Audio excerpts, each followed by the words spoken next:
Hey everyone, I am Sudhir Kiran, a leader driving change in the field of education.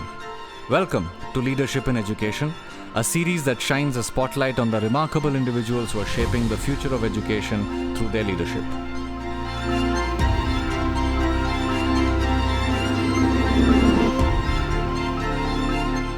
Today, I have the privilege of talking to in length about so many things in education with Sandeep Rai.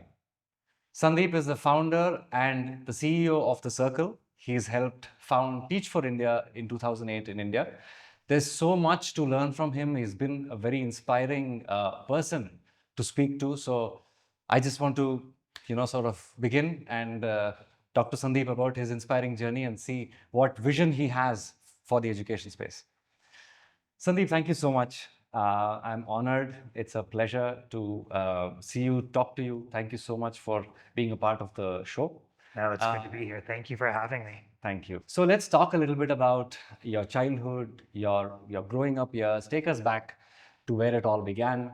And I also hear that despite your parents, kind of your family's desire for you to get into medicine, you wanted to get into teaching. Please talk us through a bit about that. Yeah. Again, it's good to be here and it's good to be talking to you. So thank you for this. I grew up essentially thinking that I would go into medicine, right? And that's something that I had been dreaming of since I was a little kid. Right. My sister's a doctor, my brother's a doctor. And what that meant is that very early on, that was like ingrained in me, So at 4 years old, my sister was reading to me out of medical school books. I had visited a morgue by the time I was 5. Right. I could tell you very early on, like the bones of the face, and Wow. and a lot of that was just because of exposure, right? Right. She was in medical school. She was going back and forth. I was like just exposed to a lot, and I deeply respected and respect, both of my siblings. And as I started to get older, like that continued to grow, And so when I was a teenager, I was shadowing surgeries and spending time interning at local hospitals. When I was in college, I was doing all sorts of research. And where was this? This was in the US? This is all in the US, yes. And then as I started to get older, like I really started to step back on that. And I started to think, right? And I started to ask myself a really pivotal question, right? Which is like, if I really want to change the way the world works, like what can I really be doing? Right. And at a very young age, I was exposed to, very high levels of poverty because of where I grew up and because of the surroundings. Which part of the US? I grew up in the southern part of the US. And because of that, saw lots of inequity growing up, right? So saw areas that were highly affluent, saw areas that were highly impoverished. And I think that had a really big effect on me, And as I started to get older, I really started to basically ask myself, what would it take to really be able to change that? And for a while, I didn't really know how to make sense of why there were such deep inequities. And as I started to get older, I realized actually that I wanted to figure out how to shift that. I wanted to figure out how to move that. So nice. And so I started to ask myself, what's the best way to be able to do that? And for me, the answer was education. And so I stepped back, had a series of very difficult conversations with my parents, and basically decided to teach. Right. So I joined a program called Teach for America about 18 years ago. Taught in Washington, D.C. Very nice. Had an incredible experience, a very challenging experience, but For sure. Experience that was. And was this in a low-income school? Yes, this was in your quintessential public school in the U.S., right? And so when you watch movies and you think about public schooling in the U.S., this was your quintessential American public school. It was located in Southeast DC. Okay. And so when you go to Washington, D.C., D.C. is actually divided up into 4 quadrants. Right. And more than 90% of the poverty in D.C. is in this bottom right quadrant, right, which is Southeast. Right. And this school was right in the heart of Southeast D.C. Wow. And how many children? How was the whole experience teaching in these low-income? Yeah. So this was a middle school, right? So this was a 5th through 8th grade school. Right. There are probably about 400 students that actually went to school there. Wow. I taught 7th and 8th grade science. Oh, nice. That was actually what I started off with. Nice. Started off with 8th grade chemistry and physics, and Right. I basically made my way to 7th grade after that. Sweet. And how old were you then? I was 20. Wow. Yeah. That's inspiring. So Yeah. the shift from your family's desire for you to be a doctor to teacher. Yeah. That's really great. Yeah. Thank you for doing that. I mean, you've contributed so much since then across geographies Yeah. to the education space. Thank Really honored. Thank you for that. Thank you. Thank you. Yeah. So Sandeep, talk to us a bit about your professional journey. Yeah. You know, your journey has spanned across geographies. You've been in the US, you've worked in the US as a teacher, you've contributed so much in India. You've been a part of Teach for India, now you're running the circle. So share with us some key moments that has shaped your journey so far. We'd love to know that. Yeah. So I went into teaching thinking I would do this for 2 years. Right. Right. And I went in actually very much with an agreement with my parents and my family. I'm going to do this for 2 years, and then I'm probably going to go back to medicine. Right. And I think some of the most pivotal moments happened during those 2 years. Fantastic. You know, I mean, my first day of school, I had a child actually throw a desk at me. You know, I had a child charge at me on day 2 of school. Wow. And so I had some very tough experiences very early on, you know. There were about 238 schools in the District of Columbia.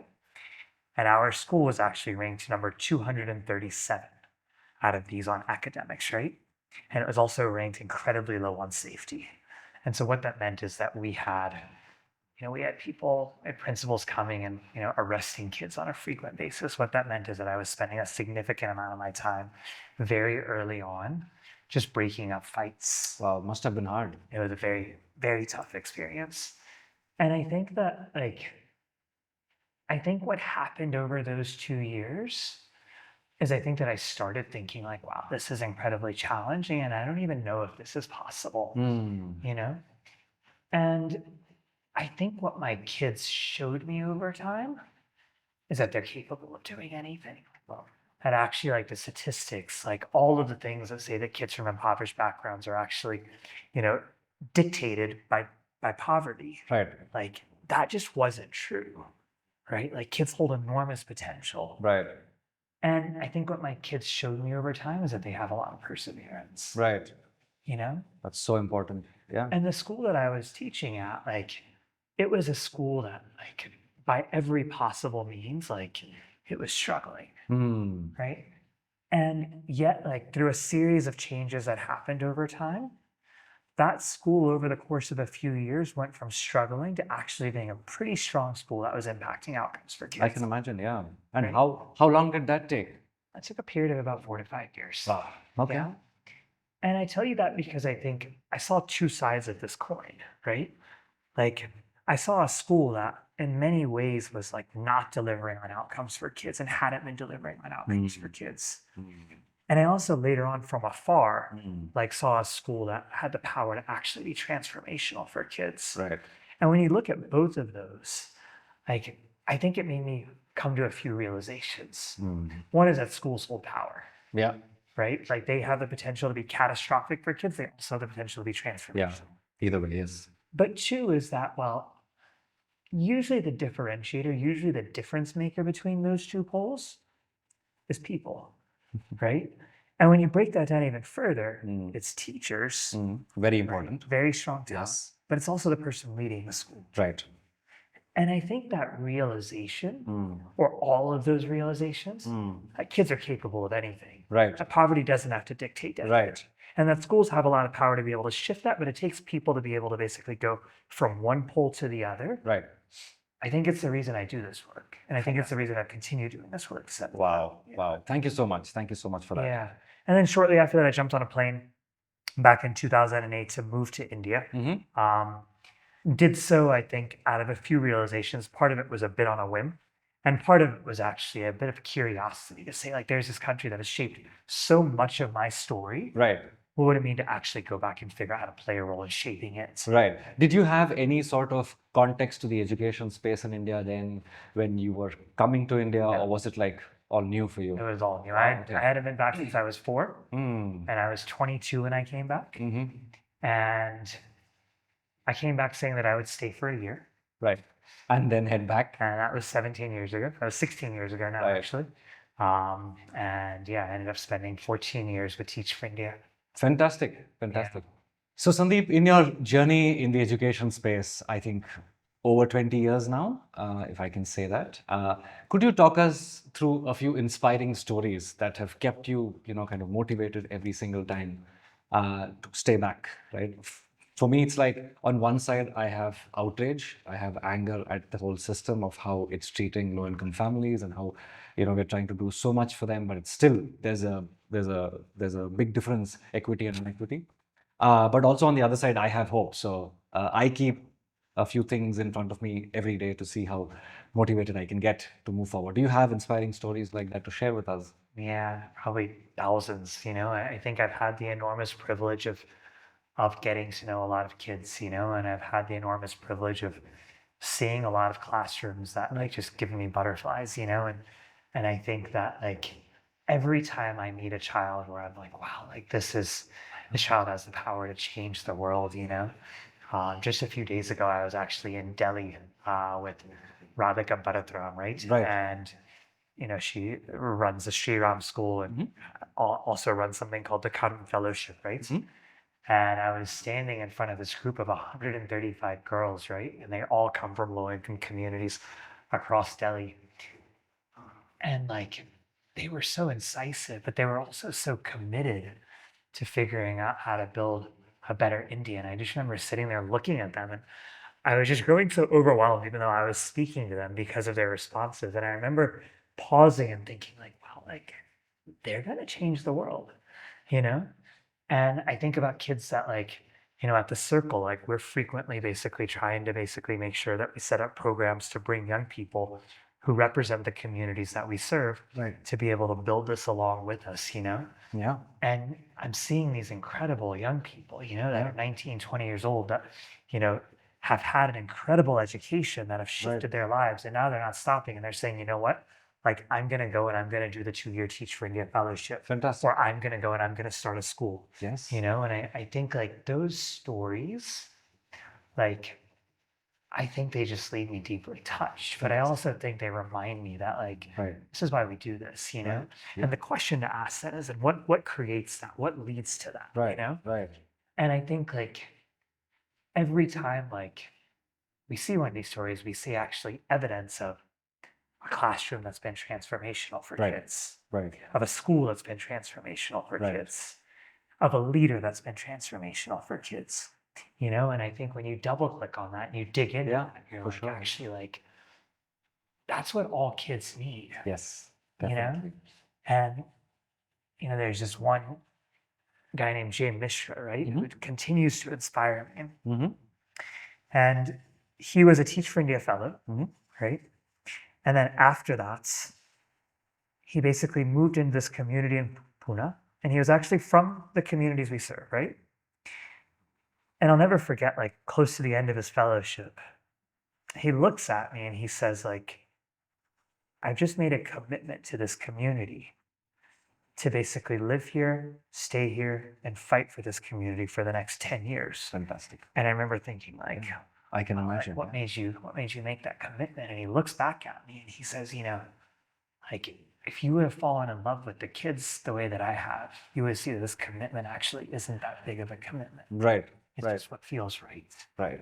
And so every day for the next 10 years, he actually worked 2 jobs Wow. to make sure that he could actually run a community center Right. that was empowering these kids to be able to succeed. Right. And when you look at where those kids are that he's worked with today, like they're getting into India's top colleges, they're actually going on to teach, they're building schools, like they're going on to become doctors.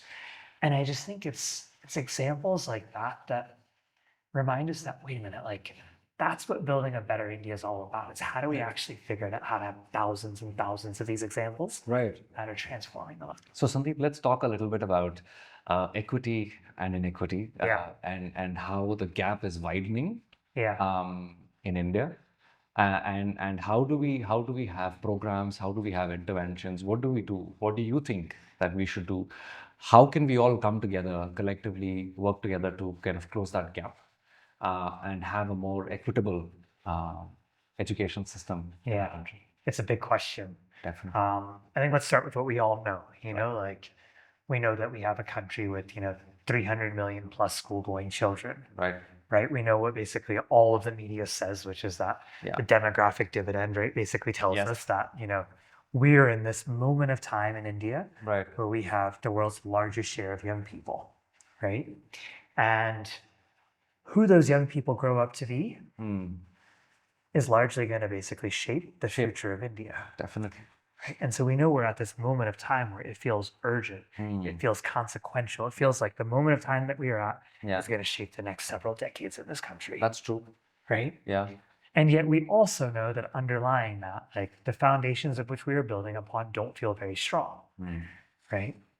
We have half of kids who aren't able to read something that is 3 grade levels behind them.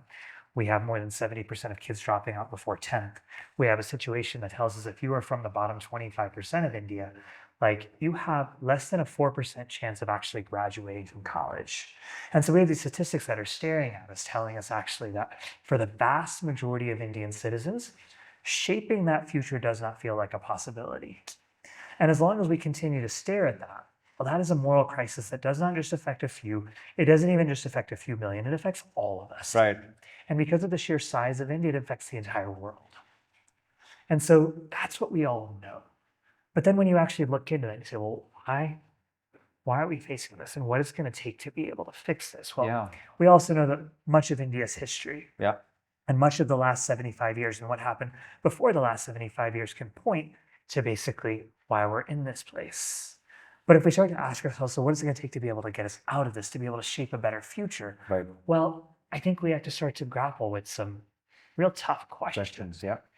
Right? Which is, well, how do we start to reset our expectations? You see, right now, the average Indian citizen, most of us believe that poverty dictates destiny. Most of us believe that a child from a low-income background will not be able to achieve at the same levels as their peers from a high-income Definitely, background. yes, yeah. Right? And as long as you've got this large deficit of belief, we're not going to get very far. Because every time we look at kids that are coming from low-income backgrounds, we're going to expect something fundamentally differently than we expect from others. Right. And that is something that we have to fundamentally shift. So one of it is culture and what we believe. And the second thing that we have to grapple with is that because of that, and largely because of what's happened to education over time, well, we have a real deficit in talent. And that doesn't mean that India has a deficit of talent. India has actually got some of the strongest, greatest talent. Right. But we do not have people jumping up and down saying, like, I want to go into teaching. I want to go into schools. Right.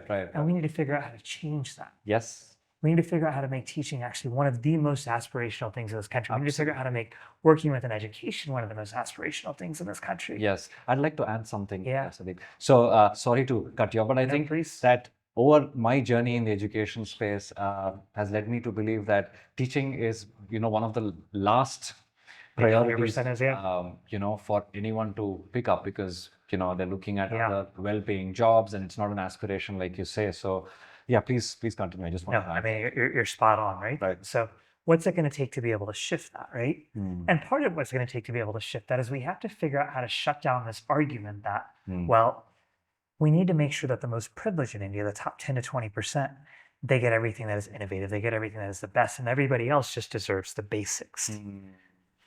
And we've been stuck in that argument for much of the past 2 decades. Just get the majority of Indians the basics. That's all that we need to be able to move forward. Right. We need to figure out how to basically say, actually, our most struggling, our most disadvantaged actually need to be getting our best. Yeah, a lot more than and we need to figure out how to put in everything that we can to be able to flip this equation around. And so when you dig into that a little bit, what you start to realize is that actually, like, our schools themselves, the institutions that were designed to figure out how to be able to basically get kids to succeed, well, they're not succeeding. As when you ask yourself, well, why aren't they succeeding? Well, you start to realize that actually, well, a lot's changed in India over the past 75 years. Right? And our current education system really was designed about 75 years ago, right? And when you say, well, India's changed quite dramatically over the last 75 years, right? Our workforce has changed, our economy has changed, the world in which we live in has changed. Our schools have kind of stayed the same, right? And if our schools aren't able to basically keep up with that change, then kids don't stand a fighting chance. Right? And so we need to figure out how to basically say, what's it going to take to get schools into the 21st century. And we also have to recognize that kids actually growing up in today's India, right, a child born today, right, September of 2024, is actually quite likely to see the beginning of the 22nd century. Right. But we're still preparing kids for the 20th century. And so we need to basically ask ourselves some of the tough questions that we have to be holding to say, what's it going to take to get India out of the state? Right, right. So thank you for that. And I think the circle is playing a very big role in reimagining education, reimagining classrooms, reimagining the whole system to just ensure, I believe, one, to make an equitable education possible. That's one thing. And the other thing is also to sort of prepare children, teachers for the future of India, right? Can you talk to us a bit about what the circle is doing and what kind of challenges you face and how you're adding value to the education system? I'd love to know. Yeah, of course. Yeah. So we're built off of a few foundational beliefs, right? And one of those is what I just mentioned, that, our schools are just going obsolete. Right. And we have to figure out how to reinvent, right? And for us, like, when we say, what is reinvention? Well, it means three big things. One is that we need to innovate. In some cases, we actually need to figure out how to basically build something completely new. Right. Because we have to lean into what is a new future, a new economy, a new workforce, right? Right. And the second is that, well, actually, some cases, we don't really need something completely new. There are best practices across the world, right? And that means that we actually need to have the wisdom to say there are some cases where we should build something new, and there are some cases where we should actually just build on best practices, right? And third is that actually sometimes we don't need something new. We don't need to lean on best practices. We just need to look to what once worked in ancient wiser times. Right. Sure. Yeah. And that means we need to rediscover a little bit of what's been lost. Right. And so for us, we use the word reinvention a lot because actually we think it's more than innovation. Right. It actually sits at the nexus of these three. Can I look to the future and build something new? Can I lean into best practices? And can I rediscover what's been lost? Right. And to choose between those three and to know when to pick, it takes wisdom to be able to do that, right? And so one belief we have is that reinvention is needed. But the second big belief that we have is that, well, we really need to reinvent and make sure that schools work for low-income communities across India, right? Like that is the big problem of reinvention. You cannot separate issues of equity and reinvention today. It has to go together. Inequity is actually one of the biggest issues that we are facing. It is, our modern day freedom struggle. It is what we need to be staring at and saying, how do we figure out how to fight this? Yeah. And so we have to reinvent to be able to solve inequity, to be able to mitigate inequity, to be able to give kids from low-income backgrounds a better future, A lot better more opportunity. than, for sure. And the third biggest belief that we lean into is that, like, we need to ask ourselves, like, what's the future we're actually preparing kids for? And part of that is actually we need to be preparing kids for a 21st and a 22nd century economy. But part of that is that, well, we need to be preparing kids to be shapers of the future. Adapt to what's coming. More than just adapt, we have to prepare them to actually be in the driver's seat of actually shaping it, right? Right. And when you look at the long list of challenges that the world is facing today, right? Like pick an issue, right? Pick gender, pick climate, pick poverty, pick caste. We could probably go all day long and list a wide list of issues that the country and the world are up against. Right. Kids growing up didn't create those issues, but they are going to inherit them. Correct. And our best shot at really being able to solve them is to figure out how to put them in the driver's seat to be able to shape them. And so the purpose of school has to evolve from saying, yes, we're preparing kids to be better me's, but also we need to prepare them to build better we's. And so the circle is built off of some of these three foundational beliefs. That's fantastic. Yeah. And a little bit about what we do. We do three big things. Yeah. One is we are building a network of schools and after-school programs that aspire to be proof points, right, of what a reinvented education. For sure, yeah. Right, and we do that through an incubation program. We actually find and select social entrepreneurs who want to build innovative, high-quality schools and high-quality after-school programs. We run them through a rigorous selection process, and then after that, we actually run them through a highly intensive 18-month program. And then once they graduate from that program, they become a part of our network. And these are entrepreneurs that are operating across the country, Fantastic. right? And the second thing we do is we run a program called Labs, Mm. which is leaning into the belief that not everybody actually wants to start a new school. And with that, we try to work with educators who just want to reinvent within their own classrooms, within their own schools. Fantastic. And so we run a series of small programs to help build capacity, build a community, and fuel reinvention in classrooms and schools across the country. Wow. Yeah. That's great. Yeah, Thank you. great. Thank you for that. Let's dive into a bit about certain models or certain frameworks or certain examples that you'd like to mention that you've gone through in your journey that can help schools, that can help leaders, that can help teachers, HMs, or whatever it could be. I'd love to know a little bit about what you have in mind. Sure. Yeah. Yeah. So we've been very lucky to learn from so many schools that are shifting the curve for kids from low income communities. And I'll start with some of those, some of the schools and programs. I'll start with some outside of India. For sure. I'll share some that I think are actually right here Thank within you. India. And then maybe just go to some of the frameworks. But, um, one of the earliest schools that I think I saw was a school called Kairos, which is actually in St. Louis, Missouri, which was incubated by our partners at the Opportunity Trust. And when you walk into this school, Mhm. it's actually designed after a WeWork space. Oh, really? Yeah. And so it looks nothing like a school, Mm. right? You're seeing like conference rooms. You can't find teachers in many places, right? You see kids actually working in groups. You don't see many traditional classrooms. wow. In fact, it took me a while to find a traditional classroom when I went in. Okay, it's interesting. And I went up to the founder, and I remember going up to the founder. There's a guy named Gavin, and I was like, "What are you thinking? Like, why does this school not look like a school?" Right.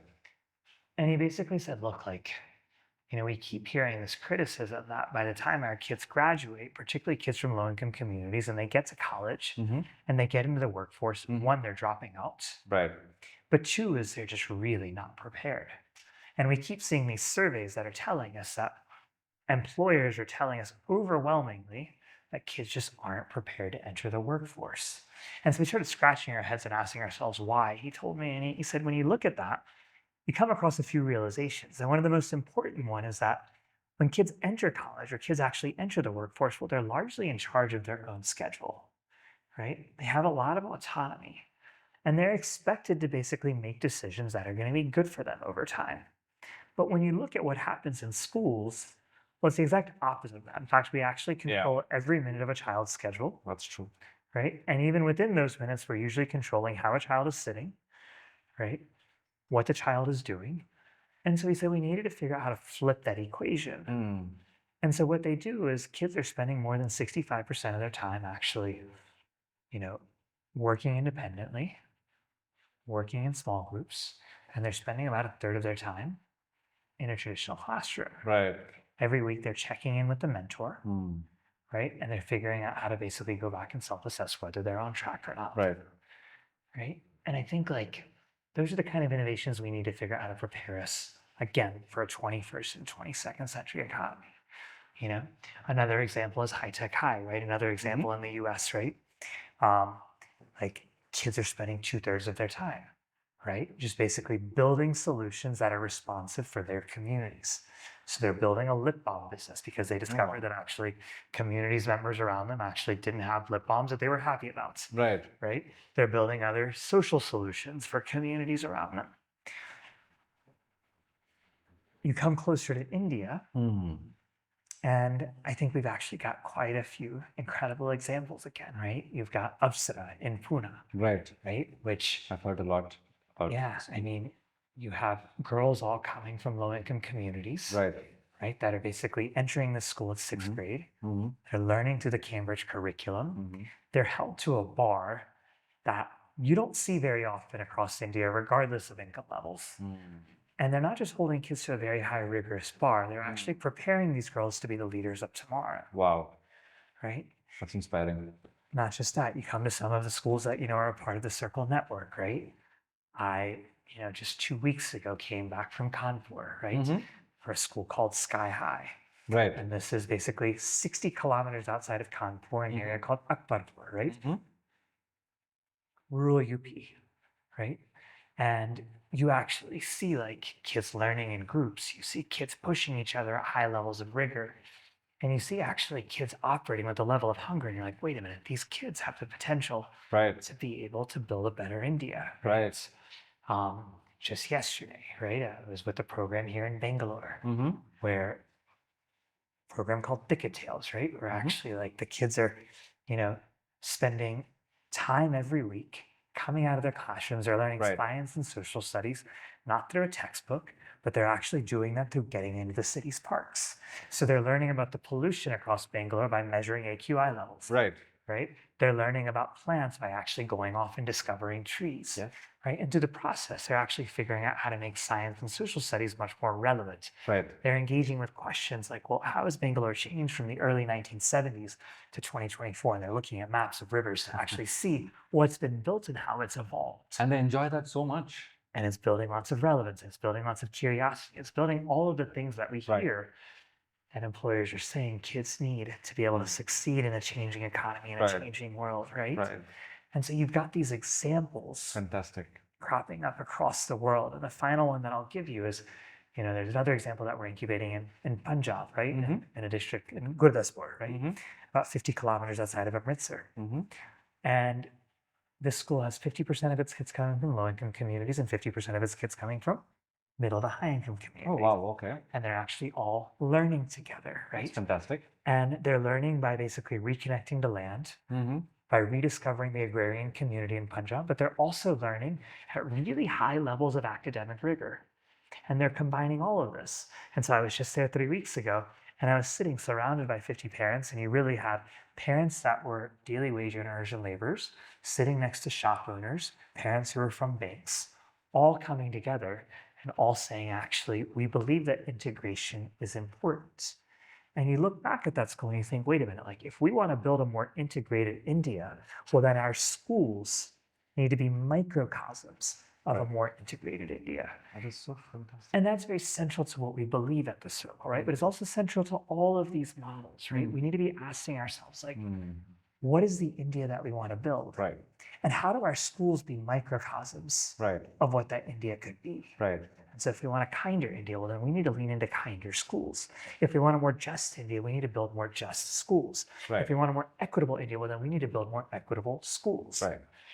And so there are many models that are just shifting the curve. The big question we need to ask ourselves now is how do we get this Right. to as many kids as possible, Right. right? There are some frameworks that are out there for people that are leaning into this. We have two that we use frequently at the circle that actually inform a lot of our thinking, and they come from two of our very close partners. Mm-hmm. One is an organization called Transcend, and they developed Right. something called 10 Leaps. And these are actually 10 leaps that every educator should be engaging with to say, Right. how do I actually bring kids into a 21st century world, Right. right? And they start to list out these leaps that schools need to take, right? From inequitable structures to more equitable, right? To basically holding kids to mismatched expectations, to being able to hold all kids Right. to high expectations. And the second is actually our partners at the Reinvention Lab, which have actually come up with these 5 axes that we should be reinventing on, right? Which actually leans into, well, maybe we need to be reinventing why kids are learning and what they're learning and how they're learning. Right. And it continues to build on how we should be thinking about reinvention. But Right. both of those I found to be enormously helpful. Thank you. Thank you Yeah. for that. So, Sandeep, I want to talk to you also a little bit more about equity and inequity. So, what I'm trying to do in the school space as a leader is that I'm trying to bridge the gap to make it a more equitable space for all of us, starting from teachers to students to the leaders to community, and try to get programs that can help bridge this gap, right? We're also engaging a lot. Ashoka Vihara engages a lot with the community around here. So I want to ask you, what do you think that a school leader should do, or how do we ask these questions, right? If they're not asking these difficult questions, how do they ask these questions? How do they figure out to be sort of more inclusive? Have that value spread across the school? Yeah. How do we get people together, work together to change this, right? Of course, you did mention about there is an objective that you have to reach, or you need to have as a school, and Yeah. I'd like to pick your brains on that. Yeah, of course. Yeah. Yeah. I mean, I think these are questions that I think are relevant for school leaders, but also for any educator. Honestly, probably for any Indian citizen. Right. You know, they're relevant for all of us. Um, I think what we often hear is that what India is facing is an implementation issue. Hmm. And we have the right policies, that we have the right frameworks, but actually we're just not able to implement. And I think there's some truth to that. And I also think we should challenge that. Right. And I think one question that we really need to be holding is, were today's schools actually designed as vehicles of economic mobility? Hmm. Or were schools today designed to perpetuate the status quo? Were they designed to ensure that a child coming in from a low income community is able to climb their way into a middle or a high income community? Or were they designed to ensure that if you come in poor, you will remain poor? And I think it's a question all of us need to be holding. Fantastic.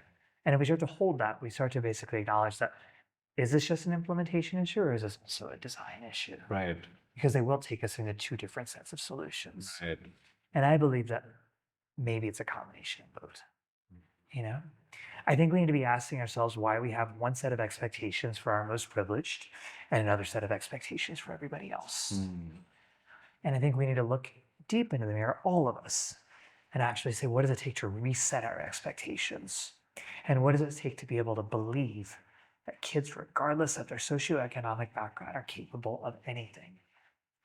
I think we need to ask ourselves why, you know, people have stopped seeing teaching and education and the work that goes on within schools as sacred, and why they've stopped seeing it as aspirational. Right. And what does it take to be able to shift the culture Right.